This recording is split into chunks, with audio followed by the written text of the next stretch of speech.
I see so many YouTube videos and people get on, hi, thanks for coming back, subscribe. And I'm not like that at all. I know that there's a certain way to present yourself. There's a certain way of speaking, an entertainment aspect to any sort of discussion. And my style is definitely not anywhere close to that. One of the things that has been really difficult for me making these videos is the fact that the purpose is not only to review these ideas for myself. When I was writing my book, it was still very intimate. I was here alone, just me and my computer.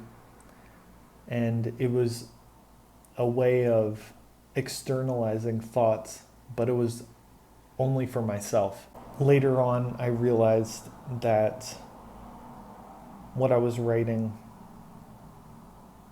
could actually help other people. There were so many instances in my past where I felt completely alone.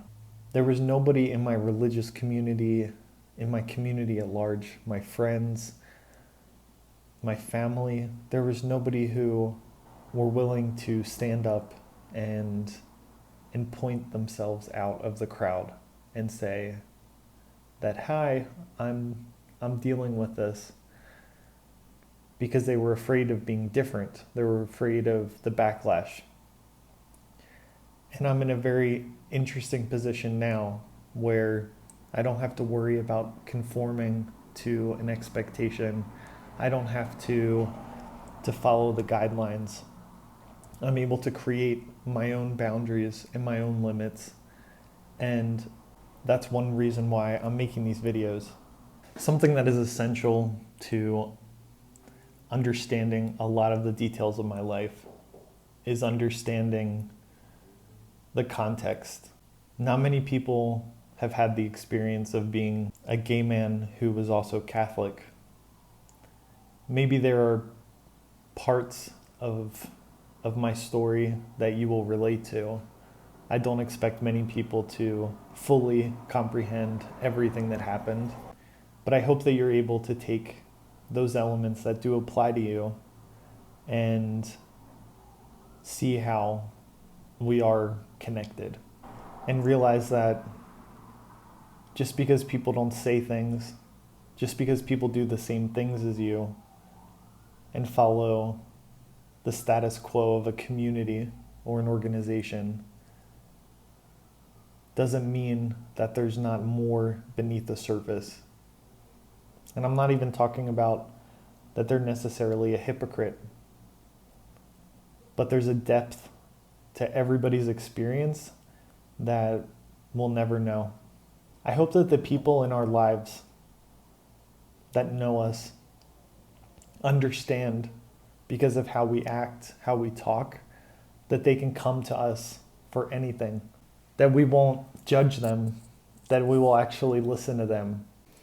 I just realized how red I am and how shiny. I was out in the sun today and I forgot to put on sunblock. Oops. One of the parts of understanding my story is understanding what it's like to be a gay person. And not only that, but being a gay person who lives in a community, in my case, a religious community, a Catholic community. There's a lot in Catholicism that is accepting, but there is a subtle way of disenfranchising gay men and women, but covered in a layer of sugar and love. Ultimately, a gay lifestyle is immoral, unnatural, and worthy of hell. But there's this distinction that the Catholic Church makes between someone who is afflicted with SSA which is same-sex attraction, and someone who is gay, someone who is actively living upon those attractions, those unnatural attractions. The Catechism of the Catholic Church states, persons with homosexual tendencies must be accepted with respect, compassion, and sensitivity. Every sign of unjust discrimination in their regard should be avoided. So here we have the sugarcoating.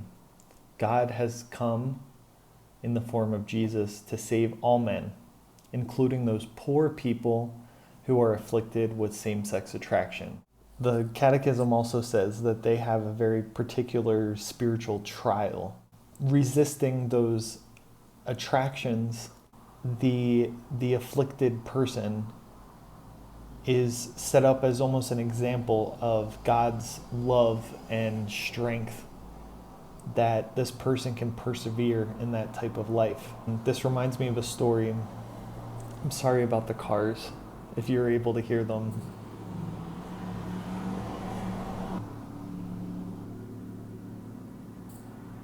So this reminds me of a story of this girl. She's a woman now. But when she was in her teenage years, she had a very, very hard sickness. I don't remember exactly what it was, but it made her constantly in pain. And she was always suffering. And in Catholicism, there's this idea of suffering as a way of showing our love to God. Because if we accept the suffering, we're accepting that decision from God, not only to give us pain, but give us an opportunity of accepting it and offering ourselves back to Him. And the priest told this girl that the people around her family, her friends, the community, because her case was public, they were looking to her as an example. So she not only had the pressure of dealing with this pain, this real physical pain every day, but then she had to worry about how she was acting. Someone in pain isn't always pleasant. Somebody in pain isn't always accepting. But the priest told her that she had to act a certain way. She had to show the people around her that she was happy, that she was accepting of the pain. I can't imagine that pressure. But there is a similar pressure with gay people because they have a particular trial. But there's a catch. There are, I don't want to say no, but in my experience, nobody would willfully come out and tell people that they were experiencing same-sex attraction. Why? Because it would result in immediate rejection from the community. Maybe not being kicked out, but no one would ever see them the same way. And so there's this natural human reaction to keep that part secret. You want to fit in, you want to conform to an environment. Well, there's certain things you just have to keep quiet about if you don't want any problems. So what is somebody who is experiencing same-sex attraction, what are they supposed to do? If the church is so accepting and compassionate, what is its solution to those people? Well, just like with that girl, there has to be an acceptance. You have to accept that this is just your life. This is your path that God has given you. And what is that path? Well, it doesn't involve any sort of real deep relationship. They say that one of the the remedies to that need, that deep need of a same-sex attraction can be fulfilled to a degree with your community. I don't know anybody else's community, but all the communities that I've been in did not give me anything close to what I wanted from my attraction, from my homosexuality. I think it's ridiculous to ask that of anybody. Think of any sort of heterosexual union where you mention to somebody, don't go try to find a girlfriend.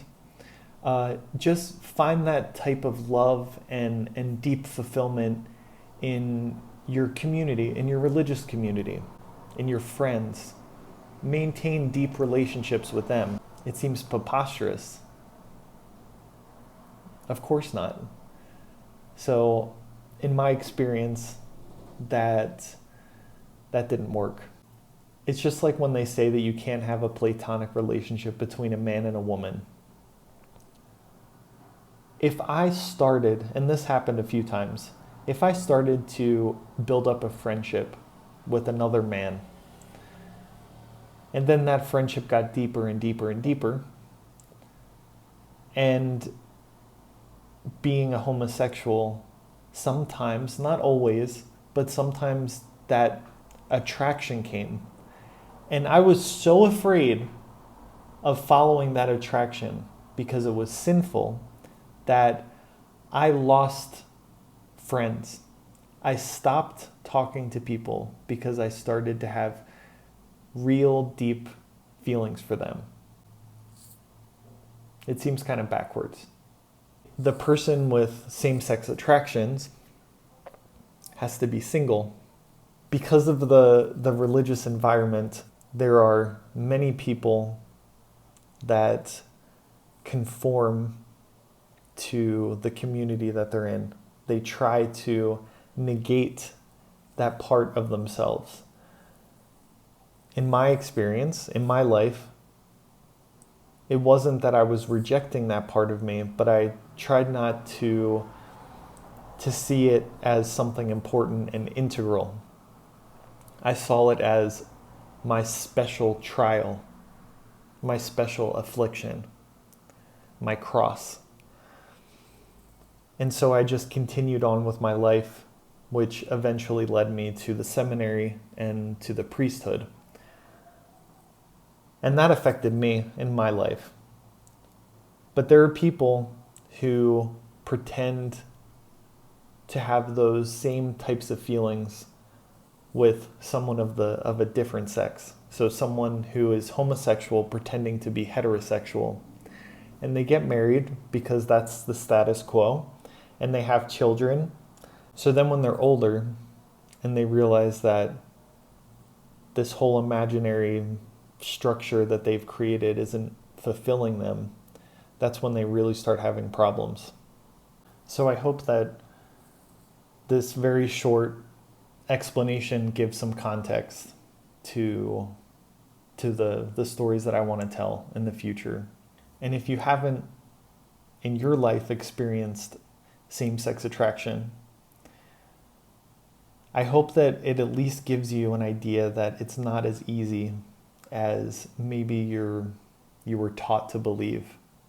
That people who are experiencing those types of attractions, especially in traditional religious communities, that not only do they have to deal with fitting in to the community and trying to feel like they belong to the community and hiding that part of themselves from everyone else, but they also have to deal with being alone, because there's only so much we can do to put that part in a box and hide it away.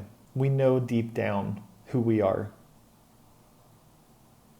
And trying to rationalize it by saying that it's just a special trial, that it's not really who I am, is actually causing a split within our brain. We separate the real version of ourselves, which doesn't include that affliction.